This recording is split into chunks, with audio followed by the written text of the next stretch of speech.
vou lavar as minhas mãos. Talvez em algum momento de sua vida você já tenha tido o desejo de dizer, ou melhor, repetir o gesto de Pilatos. E simplesmente dizer, chega, cansei. Não é fácil remar contra a correnteza, remar contra a maré. Especialmente quando isso é uma experiência solitária, marcada pela incompreensão. Nesta hora, a vontade que dá é dizer, olha, vou lavar as minhas mãos. Talvez o desejo de dizer ou repetir estas palavras esteja, quem sabe, associada à luta constante contra aquilo que parece ser maior que você. Aliás, vou dizer de uma outra forma. Talvez seja em um relacionamento. Quantas vezes você já deu uma nova oportunidade? E aquela história de caminhar a segunda milha para você, a sensação que você tem é que você já caminhou todo o percurso que poderia ter percorrido. E nessa hora a vontade que a gente tem é dizer, olha, quer saber? Vou lavar as minhas mãos, agora é com você, resolva o que você quiser fazer da sua vida. Não tenho mais estrutura emocional para lidar com isso. Eu já fiz tudo quanto podia. Eu vou lavar as minhas mãos. As palavras que tenho repetido aqui, elas aparecem no texto sagrado em Mateus capítulo 27, no versículo de número 24 da palavra do Senhor. Ali está escrito assim, por favor, não consigo fazê-lo daqui, verifica, por favor, me ajuda aqui então, você é quem vai fazê-lo, tá? É Marjorie quem está lá? Seremos parceiros, viu, Marjorie? Deus a abençoe. Então Pilatos, vendo que nada aproveitava, antes o tumulto crescia, tomando água, lavou as mãos diante da multidão, dizendo, estou inocente do sangue deste justo, considerai isso. Vou repetir as palavras dele, estou inocente do sangue deste justo, considerai isto. Quando eu lhe disse, ou tentei de alguma forma repetir as palavras de Pilatos, vou lavar as minhas mãos, talvez tenha sido pela percepção que não existe mais nada a fazer. Tudo quanto poderia ter sido feito, já foi feito. E no texto sagrado, isso salta aos meus olhos, porque a decisão de Pilatos de lavar as suas mãos, ela é acompanhada de uma constatação. A Bíblia diz assim, vendo que nada aproveitava. E observe a expressão, nada aproveitava. É como se o texto dissesse, olha, tudo que eu poderia ter feito, eu já fiz. E se você voltar nos versos anteriores, é o capítulo ainda 27 de Mateus, você recorda que Pilatos, ele tentou obter alguma resposta de Jesus durante o interrogatório? Você se lembra que por algumas vezes ele indagou Jesus, mas o Senhor permaneceu em silêncio? Lembra-se disso? Está escrito no texto sagrado, no versículo de número 11, a Bíblia diz que Jesus foi posto diante do governador e este lhe perguntou, você é o rei dos judeus? E a Bíblia diz que Jesus olha para ele e diz, tu o dizes. Isso é, na verdade, para alguns, uma espécie de hebraísmo. É uma forma de dizer que aquilo que você disse é verdade, mas a responsabilidade é sua por ter dito. É você quem está dizendo. Normalmente em português a gente diz assim, não é? Você quem está dizendo.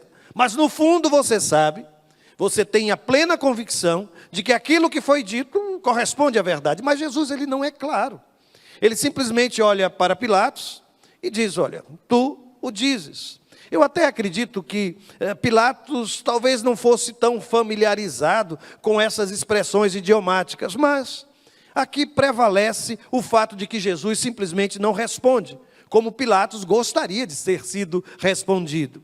Já no versículo 12, há uma outra observação. A Bíblia diz que, acusado pelos chefes dos sacerdotes e pelos líderes religiosos, a Bíblia diz que ele, novamente, nada respondeu.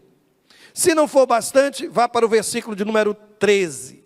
Pilatos volta-se para Jesus novamente, lhe faz uma nova pergunta.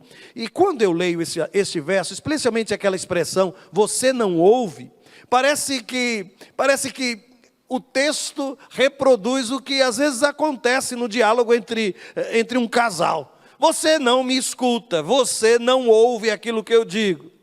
E Pilatos volta-se para Jesus e diz, você não escuta, você não ouve a acusação que eles estão fazendo contra você? Tudo porque Jesus permanece em silêncio. Mas vá para o versículo de número 14, o que é que está escrito? A Bíblia diz que Jesus não lhe respondeu nenhuma palavra, de modo que o governador ficou muito impressionado. É nestas horas que a vontade que eu tenho é de lavar as minhas mãos. Por quê? Porque eu não escuto a resposta. Por quê? Porque ele permanece em silêncio. Mas eu quero lhe dizer na noite de hoje que você não pode usar, ainda que seja o silêncio de Deus, para justificar a sua desistência. Os personagens bíblicos, os homens de Deus ao longo da história, por muitas vezes, viveram tempos de silêncio da parte de Deus. Mas mesmo que você esteja indagando o Senhor, perguntando o porquê de algumas coisas, buscando orientação, mas Ele insiste em permanecer em silêncio, eu vou repetir, isto não lhe dá o direito de desistir. Eu me recordo que Abraão por muitas vezes conviveu com o silêncio de Deus. Elias conviveu com o silêncio de Deus. Moisés conviveu com o silêncio de Deus. Quando Deus ele faz silêncio, irmãos, não significa que ele não está agindo. O fato de Deus estar calado, não lhe responder nas suas orações, não significa que ele não esteja operando. E no texto sagrado, sabem, a ideia de lavar as mãos, da parte de Pilatos, o fato dele, eu já fiz tudo quanto podia ter feito, Pilatos ofereceu à multidão a possibilidade de libertar Jesus e executar Barrabás, recorda? Está escrito, irmãos, nos versos seguintes, no mesmo capítulo de número 27, versos de 15 a 17, que por ocasião da festa, era costume do governador soltar um prisioneiro escolhido pela multidão. Eles tinham naquela ocasião um prisioneiro muito conhecido chamado Barrabás. E notem quem toma a iniciativa. A Bíblia diz que Pilatos perguntou à multidão que ali se havia reunido: qual destes vocês querem que lhes solte? Barrabás ou Jesus chamado Cristo? É interessante porque Mateus, quando escreve este momento na vida de Jesus, ele deixa bem claro as diversas iniciativas da parte de Pilatos. Notem, ele tentou conversar com Jesus, Jesus permaneceu em silêncio. Ele volta-se para a multidão e oferece à multidão a oportunidade de libertar Jesus.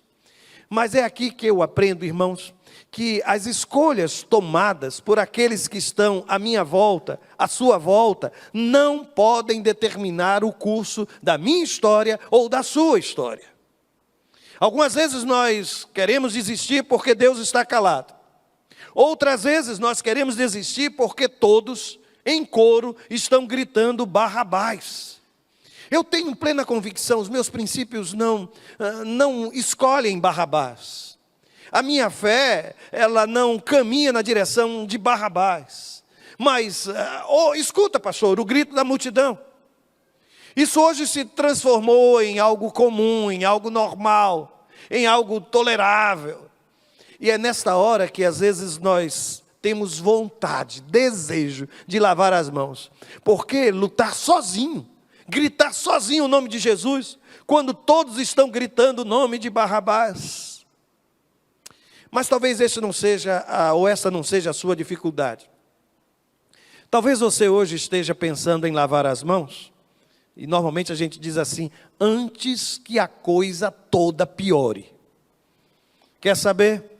Vou lavar as mãos, porque a sensação que eu tenho é que, por mais que eu faça, as coisas parecem piorar. Eu até fico às vezes sonhando que as coisas vão mudar.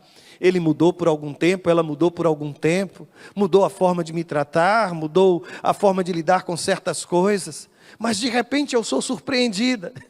eu sou surpreendido, porque parece que voltou tudo a ser como antes.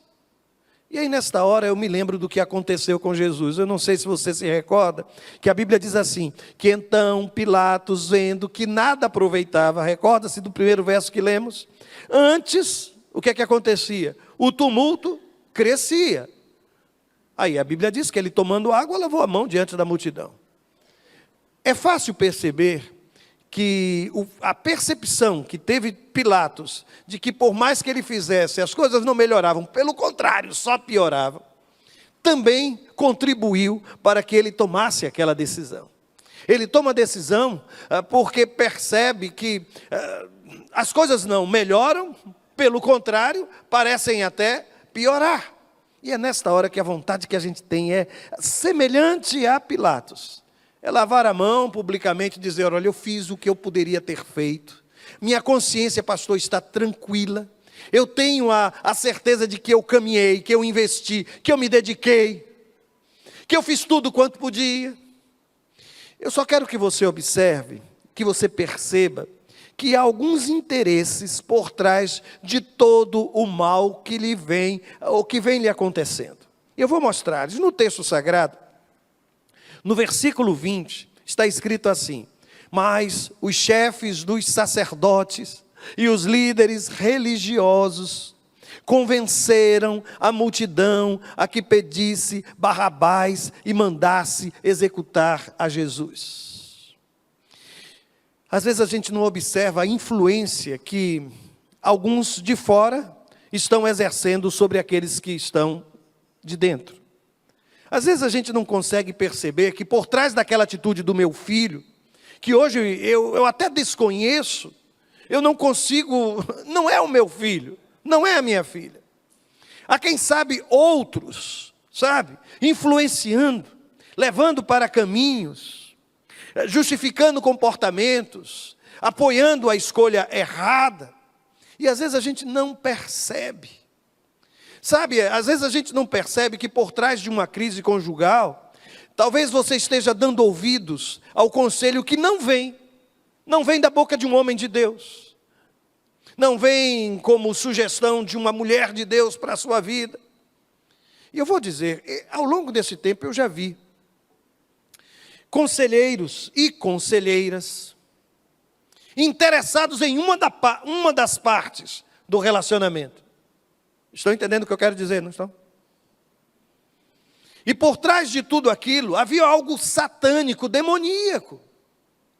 Eu sei que quando eu digo essas coisas, parece até que eu estou querendo mistificar. Não.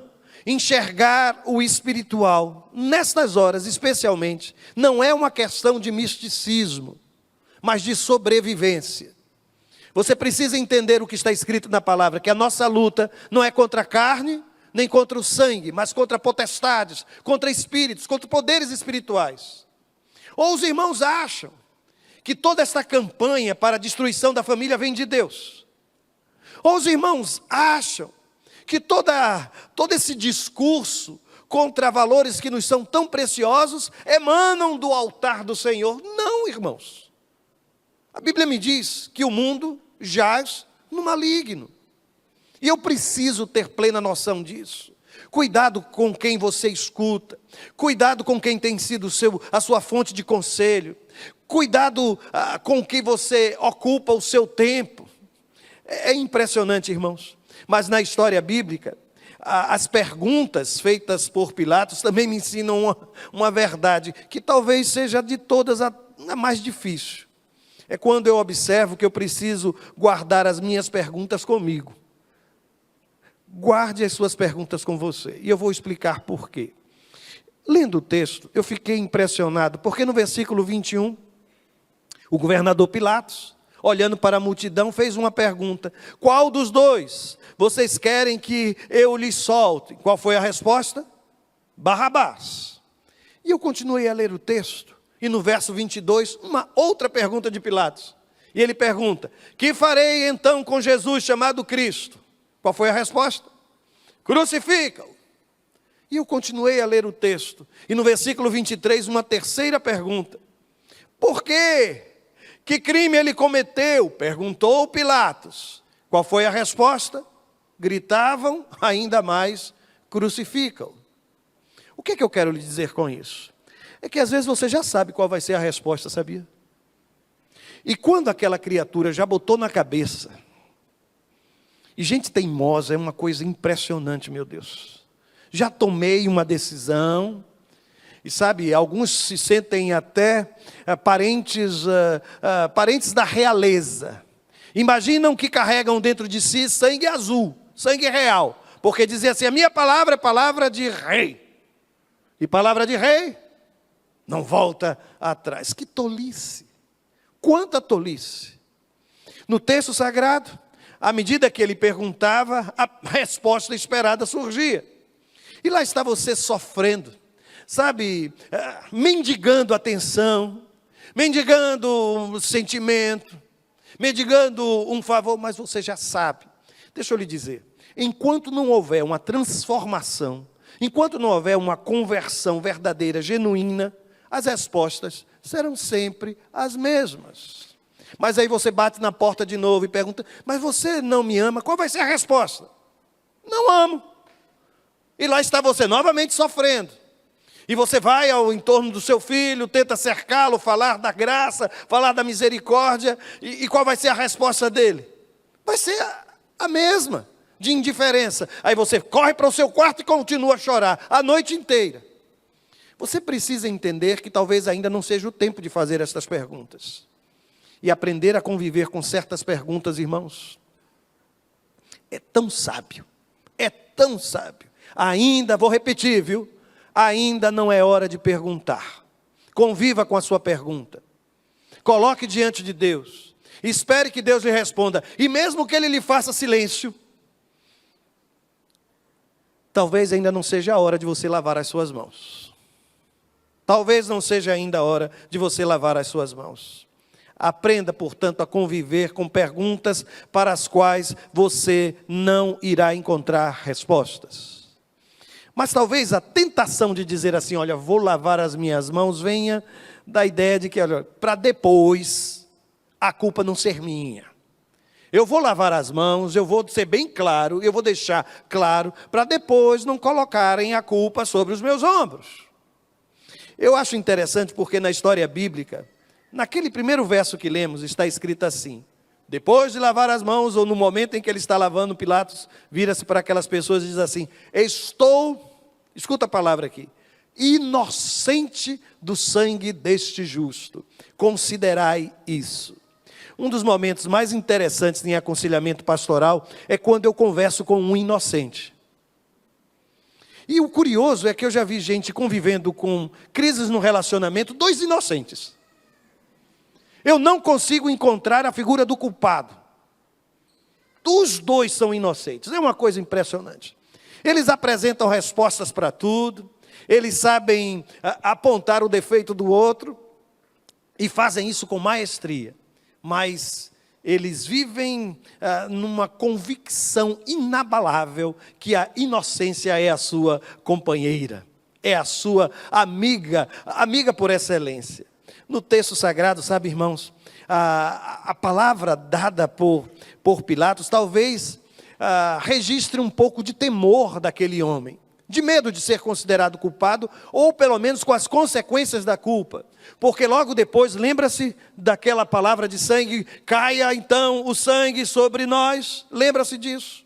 E eu vou lhes dizer, eu achei interessante uma informação curiosa sobre a vida de Pilatos, que eu não posso testificar como verdadeira, porque vem da tradição.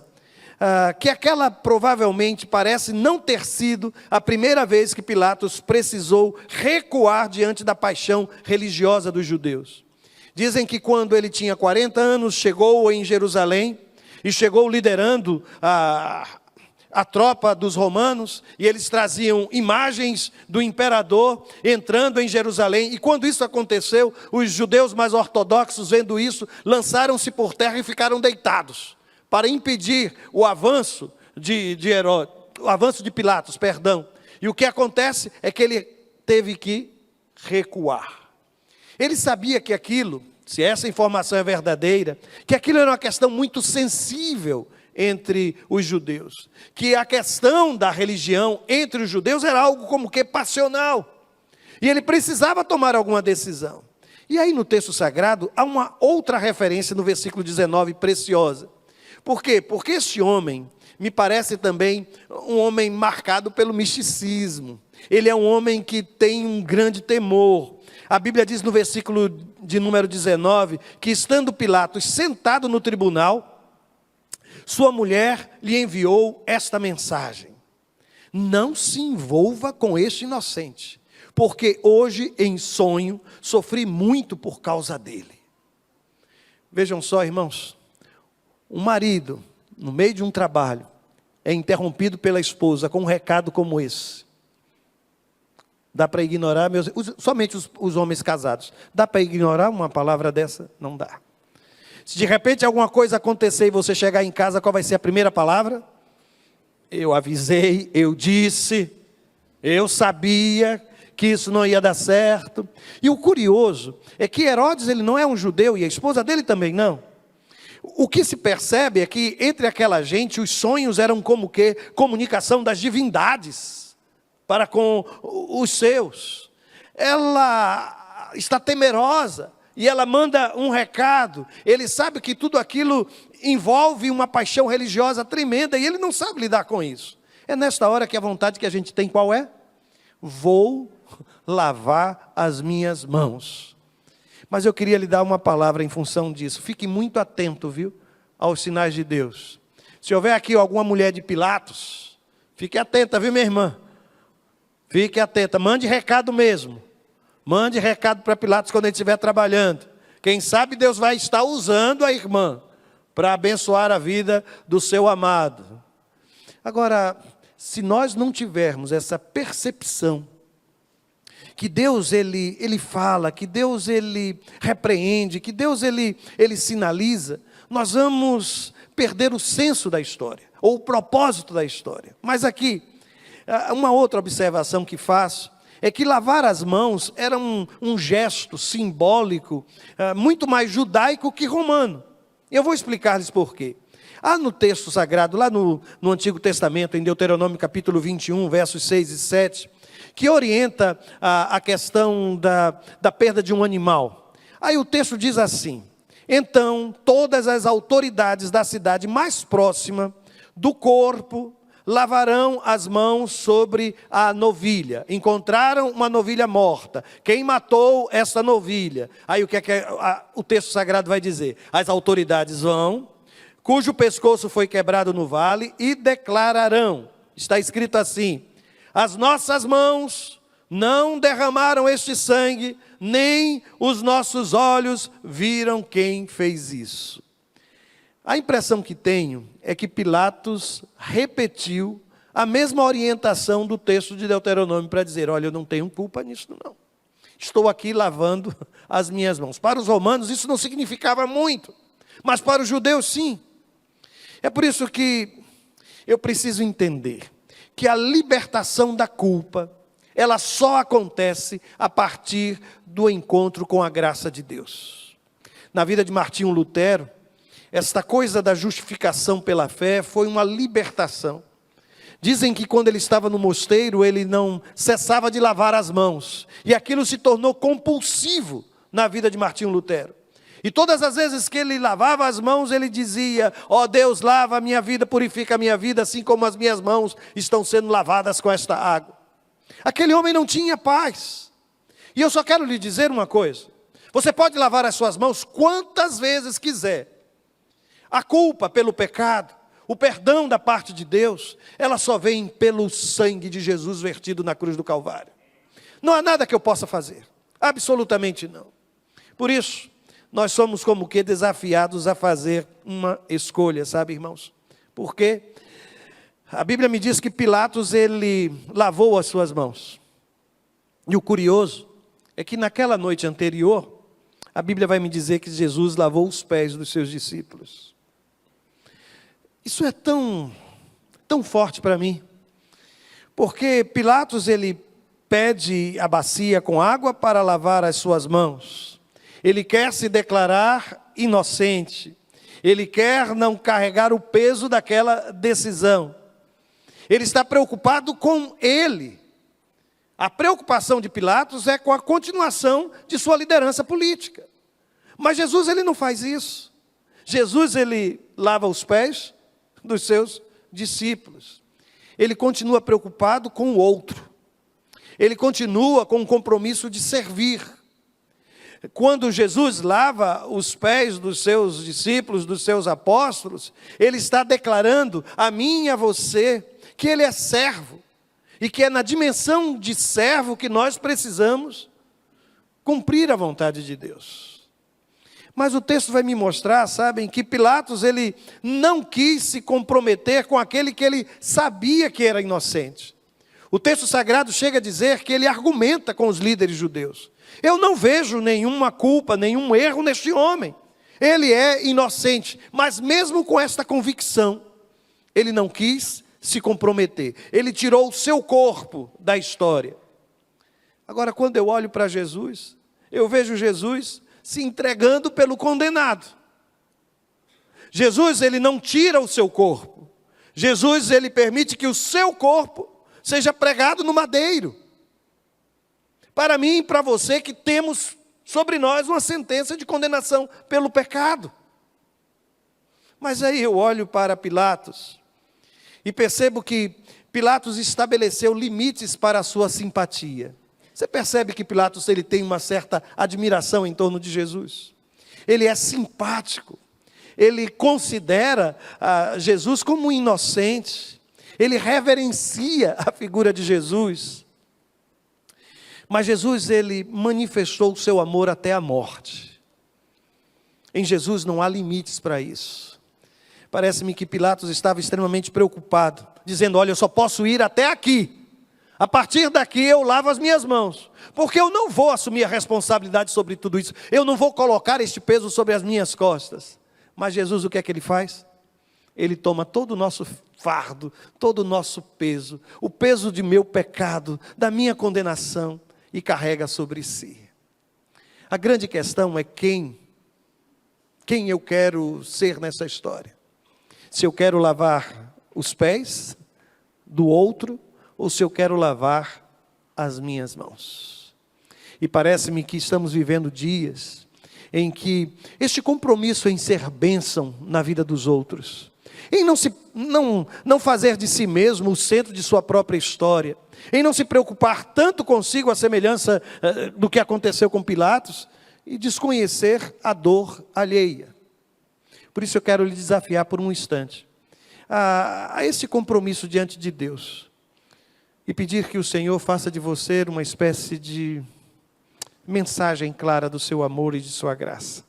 Você vai fechar os seus olhos por um instante. E o meu desejo é desafiar a você. Especialmente você que entrou neste lugar, talvez pensando em lavar as mãos e simplesmente deixar. Sabe aquela sensação de que não há nada mais que eu possa fazer? Sabe aquela sensação de que Deus não está me respondendo? Peça a Deus a orientação. Peça que o Senhor fale à sua alma. Peça que o Senhor fale ao seu coração nesta hora.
Teu nome seja adorado.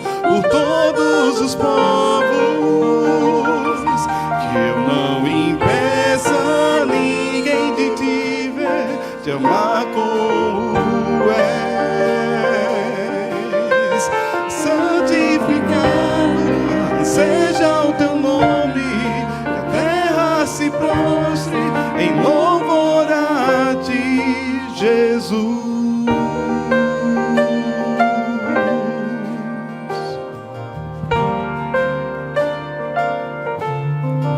Eu quero ser remido e me parecer com meu Redentor, ser como Cristo,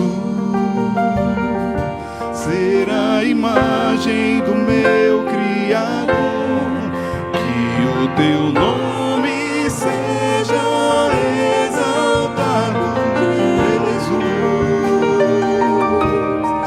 que o teu nome seja adorado por todos os povos, que eu não impeça ninguém de te ver, de amar como és,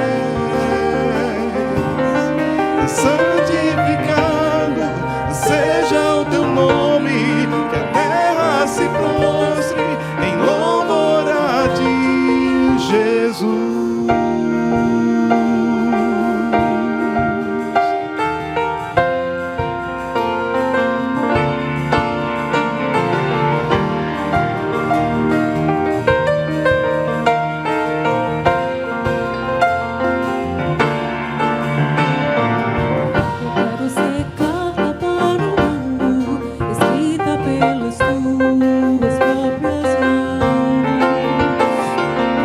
Eu quero ser carta para o mundo, escrita pelas tuas próprias mãos. Eu quero ser carta para o mundo, escrita pelas tuas próprias mãos. Eu quero ser carta para o mundo, escrita pelas tuas próprias mãos. Que o teu nome seja exaltado, Jesus. Que o teu nome seja adorado por todos os povos. Que eu não impeça ninguém de te ver, de amar como és, santificado seja o teu nome, que a terra se prostre em louvor a ti, Jesus.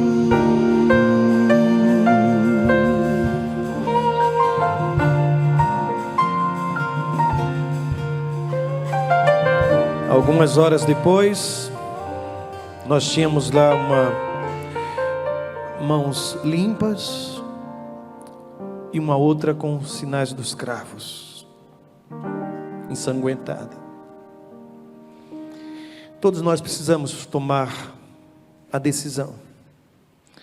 Ou diante de uma crise, de uma situação, a gente se assemelha a Pilatos, ou a gente ainda acredita em Jesus de Nazaré, aquele que morreu e que se ofereceu para salvar a minha vida e a sua vida também.